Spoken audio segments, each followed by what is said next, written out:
Hi friends, I'm Scott from Sharky's Greenhouses and Beat Your Neighbor Fertilizer, and today we're looking at a situation that we had in our greenhouses. Just want to show it to you. And we have all these very nice tuberous begonias, and yeah, these are nice and healthy, they're looking great, but right in the midst of this we have this one, and it's not looking so hot. And what's the reason?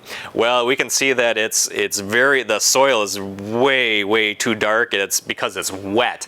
And what happened is, for whatever reason, this plant wasn't drinking as much as the rest of them, and it consistently got overwatered. I should have pulled this out of here right away, but I get so ingrained in my habit of going through and watering them. But I was watering them all the same, except this plant needed to be addressed differently. It was just getting overwatered, and that's where you can see it stunted the growth, because it should look like this, nice and healthy. It's got flowers on it, and it's just doing nothing. So what's going to happen with this? Well, a lot of times we'll when we see plants like that, we'll take them out and we'll put them basically in their own little area. It's just kind of like our own little sick bay.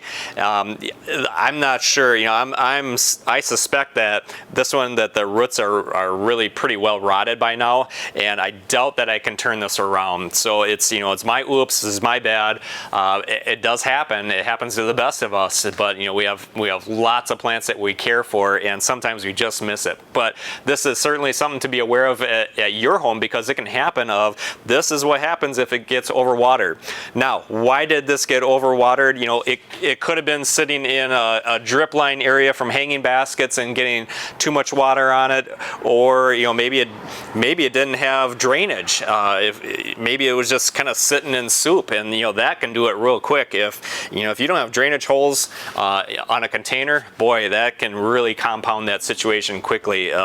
It's going to rot because that water has nowhere to go, and if that plant is not consuming that extra moisture, it's going to just sit there and rot down. And the other problem that we're going to have with this dark, this super moist soil is that's where we get the fungus gnats. And the fungus gnats love overwatered soil because that's where they thrive, that's where they live, that's where they like to feed on it, and that's where they're going to lay their eggs, and more are going to hatch, and you're going to have just a bad situation with lots of fungus gnats. So we want to get this out of our crop of other plants and address this right away, because we don't want it infecting other plants. So I doubt that I can salvage this one, but we have lots of other healthy ones.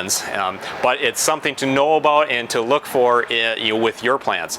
Don't overwater, or assess that situation of why is it doing this, and kind of go down that list of here's what's going on with it, and check the roots, check to see that you have drainage, and check those things. And we talk about auditing yourself. What am I doing? Well, Scott was overwatering this every single day, so that's why it looks like it does. It should look like this, but it doesn't. I was doing something wrong.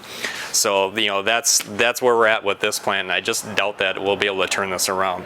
Hey, if you're liking our videos, please be sure to give us a thumbs up and follow us on Facebook and subscribe to our YouTube channel. And then you can head on over to our beatyourneighbor.com website, where we have lots more blog articles and tips and tricks and how-to videos, and that's all over at beatyourneighbor.com. Thanks for watching. Have a great day.